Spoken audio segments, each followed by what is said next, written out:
Guys, അപ്പോൾ എല്ലാവർക്കും മറ്റൊരു വീഡിയോയിലോട്ട് സ്വാഗതം. അപ്പോൾ ഇന്നത്തെ വീഡിയോ എന്ന് പറയുന്നത് നമ്മുടെ വീട്ടിലുള്ള പഴയ തുണികളൊക്കെ കൊണ്ട് തന്നെ നമുക്ക് വീട്ടിൽ വെക്കാൻ പറ്റുന്ന ഒരു അടിപൊളി ഡെക്കറേറ്റീവാണ് ഇന്ന് നമ്മൾ ചെയ്യാൻ പോകുന്നത്. വേറൊന്നുമല്ല, ഡ്രീം ക്യാപ്ചറാണ്. അപ്പോൾ നമ്മൾ ആദ്യമായിട്ടുള്ളൊരു ട്രൈ ആണ്. അപ്പോൾ ഒരു ചെറിയൊരു ഐഡിയയുടെ പേര് നമ്മൾ ചെയ്തെടുക്കുകയാണ്. സക്സസ് ആവുമോ ഇല്ലയോ എന്ന് നമുക്ക് അറിഞ്ഞുകൂടാ. അപ്പോൾ ഫൈനൽ ലുക്കിൽ ഏറെക്കുറെ കുഴപ്പമില്ലാണ്ട് കിട്ടിയിട്ടുണ്ടെന്ന് വേണം പറയാൻ. അപ്പോൾ കുറച്ചും കൂടിയൊക്കെ ഐറ്റം നമ്മൾ നല്ല രീതിയിൽ വാങ്ങിച്ച് ചെയ്യുവാണെങ്കിൽ കുറച്ചും കൂടി നല്ലൊരു പ്രൊഫഷണൽ ടച്ചിൽ നമുക്ക് ഈ ഒരു കാര്യം ചെയ്തെടുക്കാൻ പറ്റും. അപ്പോൾ ഞാൻ എൻ്റെ കയ്യിൽ അത്യാവശ്യമുള്ള സാധനങ്ങളൊക്കെ കൊണ്ടാണ് ചെയ്യുന്നത്. അപ്പോൾ അതിൻ്റേതായിട്ടുള്ള കുറച്ച് മിസ്റ്റേക്കും കാര്യങ്ങളൊക്കെ ഉണ്ട്. അപ്പോൾ ഫസ്റ്റിൽ ഞാൻ ഈ ഒരു ബ്ലാക്ക് കളറിലെ ക്ലോത്തും അതേപോലെ തന്നെ ഒരു ഗ്രീനും ഈ രണ്ട് കോമ്പിനേഷനിൽ വരുന്ന തുണികളാണ് എടുത്തിട്ടുള്ളത്. അപ്പോൾ ഫസ്റ്റിലെ തന്നെ ഈ ആ ഒരു പഴയ തുണിയിൽ നിന്ന് നീളത്തിൽ ഇതേപോലെ പീസുകൾ കട്ട് ചെയ്തെടുക്കുകയാണ് ചെയ്യുന്നത്. അപ്പോൾ ഇതിൻ്റെ ഫസ്റ്റ് സ്റ്റെപ്പ് എന്ന് പറയുന്നത് ഇതാണ്. നമ്മൾ ഏതൊക്കെ കളർ കോമ്പിനേഷനിലെ ക്ലോത്തുകളാണോ എടുക്കുന്നത് അത് രണ്ടിൻ്റെയും, ഇപ്പോൾ ഞാൻ രണ്ടെണ്ണമാണ് എടുത്താക്കുന്നതുകൊണ്ട് അതിൻ്റെ രണ്ടിൻ്റെയും ഇതേപോലെ നീളത്തിൽ കട്ട് ചെയ്ത പീസുകളായിട്ട് മാറ്റുവാണ്. അപ്പോൾ നമ്മുടെ ഫസ്റ്റ് ബ്ലാക്കിൻ്റെ ഏകദേശം നമുക്ക് വേണ്ട അത്ര രൂപത്തിലുള്ള എടുത്തിട്ടുണ്ട്. ഇനി നമ്മൾ അടുത്തത് ഗ്രീനിൻ്റെ പണിയാണ്. അപ്പോൾ നമ്മൾ ബ്ലാക്ക് എടുത്തേക്കുന്ന ഒരു കോട്ടൺ തുണിയാണ്, കോട്ടൻ്റെ കിട്ടിയുള്ളൂ. കുറച്ചും കൂടി ബനിയൻ ക്ലോത്ത് ആയിരുന്നെങ്കിൽ അടിപൊളിയായിട്ട് നമുക്ക് ചെയ്യാൻ വേണ്ടി പറ്റും. അപ്പോൾ ഗ്രീൻ കളറിൽ നമുക്കൊരു ലെഗിൻസ്, പഴയ ലെഗിൻസാണ്. അപ്പോൾ അത് അത്യാവശ്യം ഒരു ബനിയൻ ക്ലോത്താണ്, അതുകൊണ്ട് തന്നെ നമുക്കത് സൂപ്പറായിട്ട് ചെയ്യാൻ പറ്റും. അപ്പോൾ ബനിയൻ ക്ലോത്തിലൊക്കെ ചെയ്യുമ്പോഴായിരിക്കും കുറച്ചും കൂടി നമുക്കിത് ചെയ്തെടുക്കാൻ എളുപ്പം കോട്ടൺ തുണിയേക്കായാലും. അപ്പോൾ അത് ശ്രദ്ധിക്കുക. അങ്ങനെ നമ്മൾ ഏകദേശം ഫസ്റ്റ് സ്റ്റെപ്പ് കംപ്ലീറ്റ് ആയിട്ടുണ്ട്. നമ്മുടെ ഗ്രീൻ ക്ലോത്തിൽ നിന്നും നീളത്തിലുള്ള തുണി കട്ട് ചെയ്തെടുത്തിട്ടുണ്ട്. അങ്ങനെ അത് രണ്ട് കാര്യങ്ങളും നമ്മൾ ഓക്കെ ആക്കി കഴിഞ്ഞിട്ടുണ്ട്. അപ്പോൾ ഇനി നമ്മൾ അടുത്ത സ്റ്റെപ്പിലോട്ട് കിടക്കുകയാണ്. അപ്പോൾ സെക്കൻഡ് സ്റ്റെപ്പിൽ നമ്മൾ ചെയ്യേണ്ടത് എന്താണെന്ന് വെച്ച് കഴിഞ്ഞാൽ ഈ രണ്ട് ക്ലോത്തുകളും, അതായത് ഗ്രീനും ബ്ലാക്കും കൂടി നമ്മൾ ഒരുമിച്ച് ഇതേപോലെ കെട്ടുകയാണ് ചെയ്യുന്നത്. അപ്പോൾ നമ്മുടെ ഇഷ്ടത്തിന് ചെയ്യാം. ഇങ്ങനെ കെട്ടിടുകയാണെങ്കിൽ അങ്ങനെ അല്ല, രണ്ടും കൂടി കൂട്ടി നമ്മൾ കൈത്തയ്യൽ പോലെ തയ്ച്ചെടുക്കുകയാണെങ്കിലും അങ്ങനെയാണെങ്കിലും ചെയ്യാം.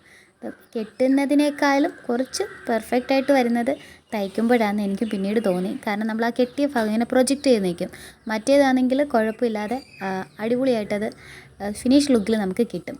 അതിനുശേഷം ചെയ്യേണ്ടത് എന്താണെന്ന് വെച്ചാൽ ഏതെങ്കിലും ഒരു പീസ് തുണി നമ്മൾ ഇതേപോലെ സ്റ്റഡി ആയിട്ട് ഇങ്ങനെ വെക്കുക. അപ്പോൾ ഞാൻ ഈ ബ്ലാക്ക് തുണിയാണ് നമ്മുടെ കാലിൻ്റെ ഭാഗത്തോട്ട് വെച്ചിട്ട് ഇതേപോലെ വലിച്ചു പിടിച്ചിട്ടുണ്ട്.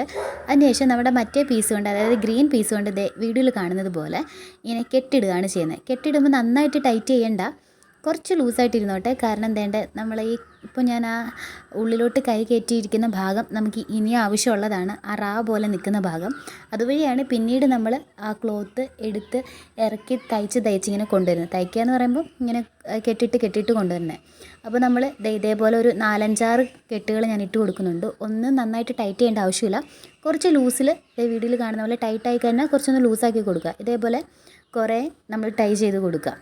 അപ്പോൾ ഇത്രയും ചെയ്തതിന് ശേഷം നമ്മളിനി അടുത്ത ഘട്ടത്തിലോട്ട് കിടക്കുകയാണ്. അപ്പോൾ അതിന് വേണ്ടി നമ്മൾ ഇത്രയും ചെയ്ത ഭാഗം ഇതേപോലെ വളച്ചെടുക്കണം. വീഡിയോയിൽ കാണുന്ന പോലെ ജസ്റ്റ് ഒന്ന് റൗണ്ട് ചെയ്തെടുക്കുക. റൗണ്ട് ചെയ്തെടുത്തതിന് ശേഷം നമ്മൾ നേരത്തെ കെട്ടിട്ടതിൻ്റെ സൈഡിലായിട്ടൊരു റാ പോലെ കെട്ടിട്ടതിൻ്റെ ആ ഒരു ഭാഗം ഇങ്ങനെ കിടപ്പുണ്ട്, ഒരു റാ ഷേപ്പിൽ കിടപ്പുണ്ട്.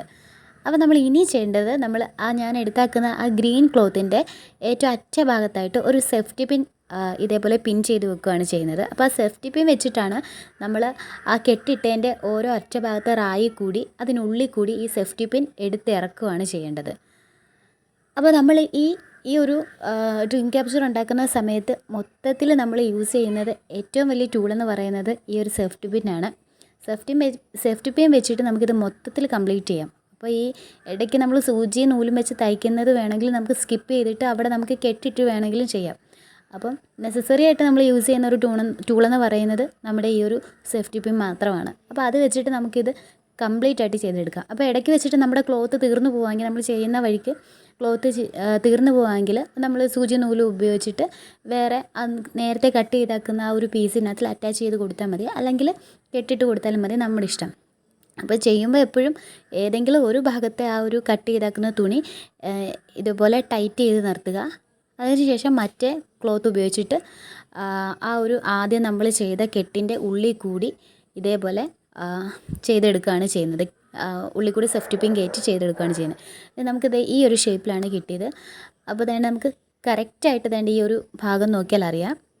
നമ്മൾ ആ ഒരു സേഫ്റ്റി പിൻ ഗ്രീനിൻ്റെ അറ്റഭാഗത്ത് കൊടുത്തേക്കുന്ന ആ ഒരു സേഫ്റ്റി പിന്ന് വീഡിയോയിൽ കാണുന്നത് പോലെ വേണ്ടി ഈ ഒരു റാ പോലുള്ള ആ ഒരു ഗ്യാപ്പിൽ കൂടി നമ്മൾ ഈസി ആയിട്ട് ആ സേഫ്റ്റി പിൻ നമുക്ക് കയറ്റി, അതായത് നമ്മൾ കയറ്റി ഇറക്കുന്ന സമയത്ത് ശ്രദ്ധിക്കുക, നമ്മുടെ ആ ഒരു ബ്ലാക്ക് തുണി അതിനുള്ളിൽ തന്നെ ആയിരിക്കണം. അപ്പോൾ ആ ബ്ലാക്ക് തുണിയെ ഉള്ളിലാക്കി വേണം നമ്മൾ ഓരോ സമയം ഈ ഒരു ഗ്യാപ്പിൽ കൂടി സേഫ്റ്റി പിൻ കടത്തി കെട്ടിയിട്ട് പോകാൻ. അപ്പോൾ ഇതേപോലെ നമുക്ക് ആദ്യത്തെ ഒരു 2-3 ചെയ്യാനുള്ളതായിരിക്കും പാട്. പിന്നെ മനസ്സിലാക്കി കഴിഞ്ഞാൽ നമുക്ക് ഈസി ആയിട്ട് അത് കംപ്ലീറ്റ് ചെയ്ത് പോകാം.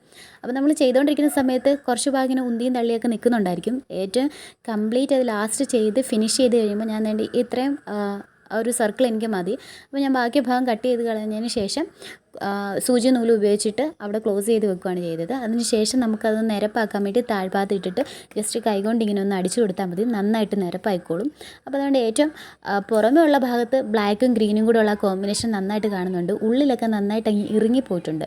അതുകൊണ്ടാണ് ആ ഒരു ബ്ലാക്ക് ഭാഗം കാണാഞ്ഞത്. അപ്പോൾ നമ്മൾ ചെയ്ത് ആദ്യമായിട്ട് ചെയ്യല്ലേ, നമുക്ക് അറിഞ്ഞുകൂടല്ലോ. അപ്പോൾ ചെയ്ത് വന്നപ്പോഴത്തേക്കും അതിൻ്റെ ഒരു ട്രിക്ക് മനസ്സിലായി. അപ്പോഴത്തേക്കും നമുക്ക് ഏകദേശം വേണ്ട സർക്കിളിൻ്റെ അത്രയും വലിപ്പമായതുകൊണ്ട് നമ്മൾ അവിടെ വെച്ച് നിർത്തുകയാണ് ചെയ്യുന്നത്. അപ്പോൾ അടുത്ത പ്രാവശ്യം നമ്മൾ ഇതേപോലെ ഒരെണ്ണം ട്രൈ ചെയ്യുകയാണെങ്കിൽ നമുക്ക് അടിപൊളിയായിട്ട് ചെയ്തെടുക്കാമെന്ന് കരുതുന്നു ഞാൻ. അപ്പോൾ നിങ്ങൾക്ക് ഇഷ്ടപ്പെട്ടോ ഇല്ലയോ എന്ന് പറയുക. അപ്പോൾ നമുക്ക് ഇതേപോലത്തെ ഒരെണ്ണം ഒന്നും കൂടി ചെയ്തെടുക്കാവുന്നതാണ്. ഇനി അടുത്തത് എനിക്ക് അതിൽ നിന്ന് അറ്റാച്ച് ചെയ്ത് താഴോട്ടിങ്ങനെ നൂലുകൾ പോലെ വേണം. അപ്പോൾ ബെന്നിങ് ക്ലോത്ത് ആകുമ്പോൾ നമുക്ക് വീഡിയോയിൽ കാണുന്നത് പോലെ ആ ബെന്നിങ് ക്ലോത്തിൻ്റെ അറ്റഭാഗത്തൊരു കട്ടിട്ട് കൊടുത്തതിന് ശേഷം അതിനെ രണ്ടായിട്ട് ഇങ്ങനെ വലിച്ചു കഴിഞ്ഞാൽ ഈസി ആയിട്ട് ഒരു നൂലിൻ്റെ രൂപത്തിൽ നമുക്ക് കിട്ടും. അപ്പോൾ നമുക്ക് ആവശ്യമായിട്ടുള്ള വള്ളിയൊക്കെ റെഡി ആയി കഴിഞ്ഞു. അപ്പോൾ 3 വള്ളി ഞാൻ എടുത്തിട്ടുണ്ട്. അത് നമ്മുടെ ആ ഒരു സർക്കിളിൻ്റെ പുറകുവശത്തായിട്ട് ഇതേപോലെ അറ്റാച്ച് ചെയ്ത് കൊടുക്കണം. അപ്പോൾ ഞാൻ തയ്ച്ചെടുക്കുകയാണ് ചെയ്യുന്നത്. അപ്പോൾ അതിൻ്റെ തയ്യലും പണികളും ഒക്കെ നടന്നുകൊണ്ടിരിക്കുകയാണ്. അപ്പോൾ തയ്ച്ചെടുക്കുമ്പോൾ ശ്രദ്ധിക്കുക, അതിൻ്റെ നടുവിൽ ഇങ്ങനെ ഏകദേശം ഒരു അകലത്തിൽ 3 ഞാൻ തയ്ച്ച് കൊടുത്തു. അതിനുശേഷം അതിൻ്റെ അറ്റഭാഗത്തും വീഡിയോയിൽ കാണുന്ന പോലെ ആ ഒരു അറ്റഭാഗത്തും നമ്മൾ തയ്ച്ച് കൊടുക്കുക. അല്ലാന്നുണ്ടെങ്കിൽ ഈ 3 കൂടെ ഒരുമിച്ച് അങ്ങ് കിടക്കും. ഇതാക്കി നമ്മൾ കറക്റ്റായിട്ട് അതിൻ്റെ അകലം കണക്കാക്കി തയ്ച്ച് കൊടുത്തു കഴിഞ്ഞാൽ അത് അവിടെ തന്നെ നിന്നോളും. 3 കൂടി ഒരുമിച്ചായി വൃത്തികേടാവത്തില്ല. അപ്പോൾ നമ്മൾ ആ പണിയൊക്കെ കഴിഞ്ഞു. ഇനി എൻ്റെ അറ്റഭാഗത്തൊരു കുഞ്ചലം പോലൊക്കെ കൊടുക്കാനാണ്. അപ്പോൾ ദേവൻ്റെ പഴയ ഒരു തലയിൽ വെക്കുന്ന തൊപ്പിയുടെ കുറച്ച് ഭാഗം ഇങ്ങനെ പോയി കിടപ്പുണ്ട്. അപ്പോൾ അതിൻ്റെ ആ സാധനം വെച്ചിട്ട് ചെയ്യാമെന്ന് കരുതുന്നു. അത് ഇതേപോലെ ഒരുമിച്ചെടുത്തതിന് ശേഷം നമ്മൾ നേരത്തെ ചെയ്ത ആ വള്ളിയുടെ, അപ്പോൾ ബനിയൻ ക്ലോത്ത് ആയതുകൊണ്ട് ആ ബനിയൻ ക്ലോത്ത് നൂത്തിട്ട് അതിനുള്ളിലോട്ട് നമ്മൾ ഈ ഒരുമിച്ചാക്കിയ സാധനം എല്ലാം കൂടി കയറ്റിയിട്ട് നൂലിട്ടിട്ട് ടൈ ചെയ്തെടുക്കുകയാണ് ചെയ്യുന്നത്. അപ്പോൾ 3 അതേപോലെ കൊടുത്തു. അതിനുശേഷം പുറകിൽ അത് തൂക്കിയിടാനുള്ള ഒരു കൊളുത്തും കൂടി ബനിയൻ ക്ലോത്ത് വെച്ച് തന്നെ ചെയ്തിട്ടുണ്ട്. അപ്പോൾ ഇനി ഫൈനൽ ലുക്ക് എന്ന് പറയുന്നത് ഇതാണ്. അപ്പോൾ കുഴപ്പമില്ലാതെ ഏകദേശം നല്ല ഭംഗിയോടെ കിട്ടിയിട്ടുണ്ട്. അപ്പോൾ നമ്മൾ അടുത്ത തവണയൊക്കെ ചെയ്യുമ്പോൾ കുറച്ചും കൂടി നല്ല പ്രൊഫഷണൽ ടച്ചിൽ കിട്ടുമെന്ന് ഞാൻ പ്രതീക്ഷിക്കുന്നു. കാരണം നമ്മൾ ആദ്യമായിട്ട് ചെയ്യുന്നതുകൊണ്ട് അതിൻ്റേതായിട്ടുള്ള മിസ്റ്റേക്കും കാര്യങ്ങളൊക്കെ ഉണ്ടായിരുന്നു. എന്നാലും നമ്മുടെ റൂമിലൊക്കെയാണ് നമ്മളിത് ചെയ്തിടാൻ ഉദ്ദേശിക്കുന്നതെങ്കിൽ നമ്മുടെ ഭിത്തിയുടെ കളർ കോമ്പിനേഷൻസ് അനുസരിച്ചുള്ള ക്ലോത്ത് എടുത്ത് ചെയ്യുകയാണെങ്കിൽ കുറച്ചും കൂടി ഭംഗിയായിരിക്കും. അപ്പോൾ നിങ്ങൾക്ക് ഈ വീഡിയോ ഇഷ്ടപ്പെട്ടോ ഇല്ലയോ എന്നുള്ളത് കമൻറ്റ് ചെയ്യുക. അടുത്ത വീഡിയോ ആയിട്ട് വീണ്ടും കാണാം. Bye bye.